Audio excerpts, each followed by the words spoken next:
పాలకవర్గ స్థానంలో ఎవరున్నా కూడా మావోయిస్టు పార్టీల పోరాట పథంలో మార్పు ఉండదు అనుకుంటున్నాను నేను. దీనికి మీరేమంటారు? ఉండదు. ఎట్లుంటుంది? పాలకవర్గాలు దోపిడీ వర్గాల నుంచి వచ్చినంత కాలం మావోయిస్ట్ పార్టీ విధానంలో మార్పు ఉండదు. మావోయిస్ట్ పార్టీ కర్షక కార్మిక వర్గం చేతికి అధికారం ఇవ్వాలనుకుంటుంది. ఇవ్వాలని అది అనుకోవడం కాదు. కార్మిక వర్గం రాజ్యాధికారం కోసం పోరాడేటువంటి క్రమంలో వాళ్ళు అగ్రభాగాన నిలబడ్డటువంటిది మాత్రమే మావోయిస్ట్ పార్టీ. అటువంటి రాజ్యం ఒకటి ఇవాళ దండకారణ్యంలో 10 సంవత్సరాలుగా నడుస్తూ ఉన్నది. అది ఆదివాసులు, దళితులు, సన్నకారు రైతులు, బడుగు వర్గాలు, మధ్యతరగతి రైతులు కలిసి ఏర్పాటు చేసినటువంటి ఒక ఐక్య సంఘటన రాజ్యం. అది పూర్తిగా అక్కడి ప్రజలు తమను తాము పరిపాలించుకుంటున్నారు, స్వావలంబనతో పరిపాలించుకుంటున్నారు, స్వపరిపాలన చేసుకుంటున్నారు. వాళ్ళ కాలువలు తవ్వుకుంటున్నారు, చెరువులు తవ్వుకుంటున్నారు, పంటలు పండిస్తున్నారు, వ్యవసాయం చేస్తున్నారు. వాళ్ళకు ప్రజా సైన్యం ఉన్నది, పీపుల్స్ మిలిషియా ఉన్నది, పర్యావరణ శాఖ ఉన్నది, విద్యాశాఖ ఉన్నది, ఆసుపత్రి వైద్య శాఖ ఉన్నది, సాంస్కృతిక శాఖలను అన్ని డిపార్ట్మెంట్ నడుపుకుంటున్నారు. అంతా వాళ్ళు నడుపుకుంటారు. వాళ్ళ రాజ్యం ప్యారిస్ కమ్యూన్లో కార్మికులు కమ్యూనార్డు నడుపుకుంటున్నట్టుగా వాళ్ళ రాజ్యాన్ని వాళ్ళకి నడుపుకుంటారు. పాలకులు మారిన, ప్రభుత్వాలు మారిన ప్రతిసారి పాలకుల యొక్క పరిపాలన తీరును బట్టి ఏమన్నా మార్చుకునే అవకాశం ఉంటుందంటారు? రోజు ఇప్పుడు నేను చాలా సందర్భాలు చెప్పిన, చాలా అకాడమిషియన్ అని, నిజాయితీపరుడని పేరున్న మన్మోహన్ సింగ్ వచ్చినా అట్లే ఉంటుంది, నరహంతకుడైన మోడీ వచ్చినా అట్లే ఉంటుంది. ఎందుకంటే ఆ సీట్లో కూర్చున్న వ్యక్తి నిర్ణయిస్తలేడు. మనకు వెనకటి జానపద గాథలలో ఏముంటుందంటే, మర్రి చెట్టు మీద ఉండేటువంటి చిలుక ప్రాణం 7 సముద్రాల ఆవాలో ఉండేటువంటి మాయల మరాఠీ చేతిలో, మాంత్రికుని చేతిలో ఉంటుంది అని కథలు చెప్పేవాళ్ళు. కనుక ఇవాళ ఢిల్లీలో సీట్లో కూర్చున్నవాడు, అమరావతిలో సీట్లో కూర్చున్నవాడు, హైదరాబాద్లో సీట్లో కూర్చున్నవాడి యొక్క ప్రాణాలు అమెరికా సామ్రాజ్యవాదం చేతిలో ఉన్నాయి.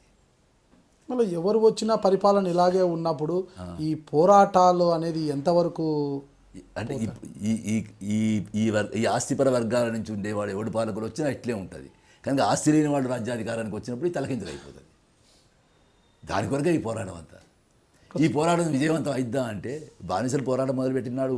ఇప్పుడు నిజానికి బానిస సమాజం అంతరించిన తర్వాత మీరు ఇన్ని ప్రశ్నలు వేస్తున్నారు.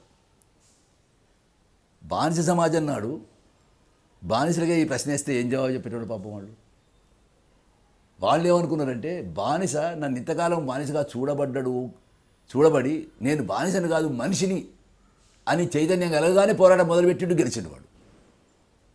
ప్రస్తుతం ఇప్పుడు ఇంత దూరం నడిచొచ్చినాక ప్రపంచంలో సగం ప్రపంచం సోషలిజాన్ని కూడా చూసిన తర్వాత, సోషలిజం ఫలితాలు ఎట్లా ఉంటాయో చూసిన తర్వాత, అందుబాటులో చెట్టుకుండేటువంటి పండలాగా ఉండేటువంటి సోషలిజం విషయంలో మీరు ఇంత ఆందోళన ఎందుకు చెందుతున్నారో నాకు అర్థమవుతలేదు.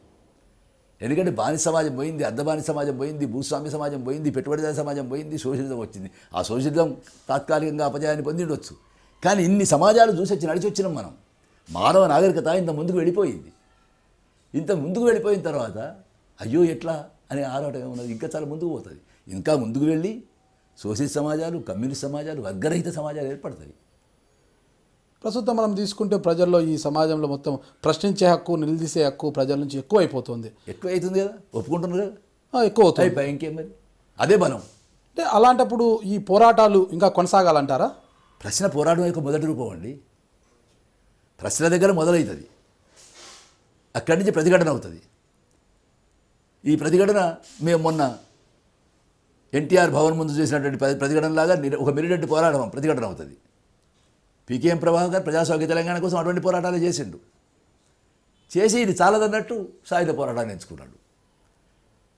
కనుక ప్రారంభమయ్యేది, ఈ ఉన్నత పోరాట రూపం ప్రారంభమయ్యేది మీరు అన్నట్టు ప్రశ్న వేయడం దగ్గరనే. అసలు ఈ మొదలు కావడం అనేది నేను పౌరుణ్ణి అని గుర్తించే దగ్గర మొదలవుతుంది. నేను మనిషిని అని గుర్తించే దగ్గర మొదలవుతుంది. నేను మనిషిని అని గుర్తించే దగ్గర మొదలైతే నేను వర్గ మనిషిని అనేటువంటి గుర్తింపు దాకా వెళ్ళి నువ్వు వర్గ పోరాటంలో షామిల్ అయ్యేంత వరకు నువ్వు పోతావు. నేను ఏమి దిగులు పడాల్సింది లేదు.